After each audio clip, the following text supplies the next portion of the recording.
I'm LaDonna Lockard, and this is Max Combos. I'm here today with Bri Lees. Bri, I'm so happy to have you here. It's going to be the perfect kickoff to Women's History Month. We really are trying to celebrate different voices in the mortgage industry of just really cool women who are doing really cool things. And you are definitely amongst the top of those. I love what you're putting out there.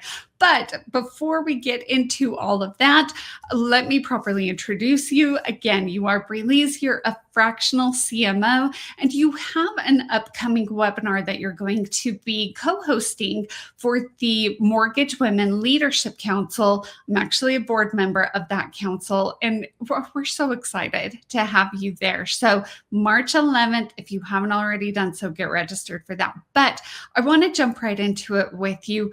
Bri, you have been very vocal that you feel like mortgage marketing is very much stuck in 2008. If there was one thing that an LO could do right now to change up how they're showing up online, what would you recommend it be? My number one thing I would recommend is really to stop performing. Like, just stop what you're doing. Scroll any loan officer's LinkedIn right now. You're going to see rate updates, closing day photos.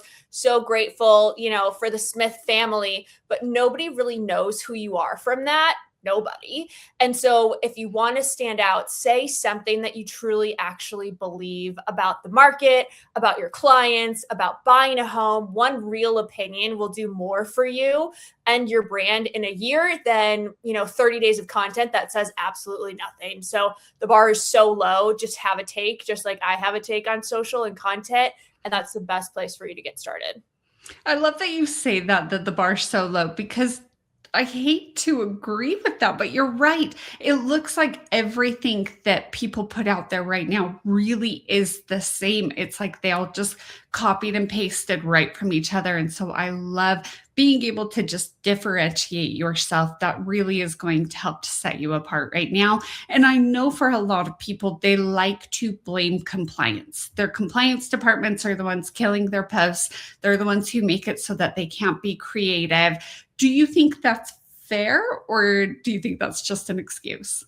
I think it's a little bit of both. I would say it's an excuse and I'm tired of it. I think what's really happening is that leadership never made a decision and wrote down what they're willing to stand behind. And if you're a loan officer, you've probably never done that either. So compliance kind of fills this vacuum and this echo chamber that we're stuck in, because that's what compliance does when nobody else will. Like, it defaults to no, it defaults to safety. And that's not a compliance failure. That's more of a leadership failure than anything. And when I walk into a company and marketing is stuck, I don't go to compliance. I go to the leadership team and the CEO and I ask a question. And that's, what have you committed to in writing that you're willing to take a risk on? Do you walk the line of risk?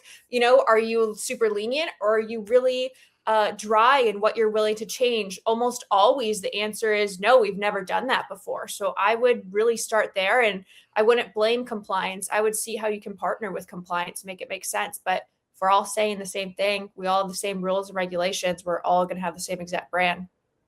No, you're so right. Being a fractional CMO, companies get your brain sometimes without that long-term commitment. So what do you think is the biggest thing that mortgage companies get wrong when they finally do decide to invest in marketing? They hire somebody just to post on Instagram when nobody has really decided what the company stands for. We think about marketing as just something that's social media or just like this pretty thing or the flyer department. I see it constantly where companies have a real budget and real talent, but there's no real foundation there.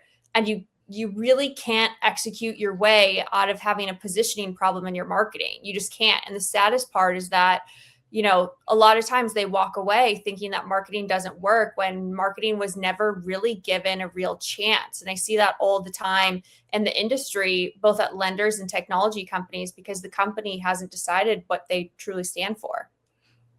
I think that is such an excellent point. And it is so hard with marketing because a lot of times it is just throwing shots into the dark. You don't always know when things will come back to you. And so you do just sometimes have to be willing to get clear on it, to make the investment, and then to give it a chance, to give it a real chance. Bri, we have so much more that I want to go over with you. We have so much more to talk about, but unfortunately, we are out of time for this segment.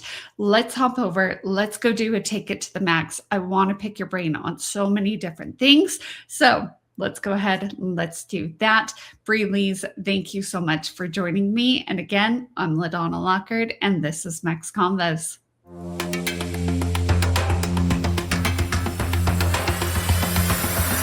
For more on this and all of today's top stories, go to nationalmortgageprofessional.com.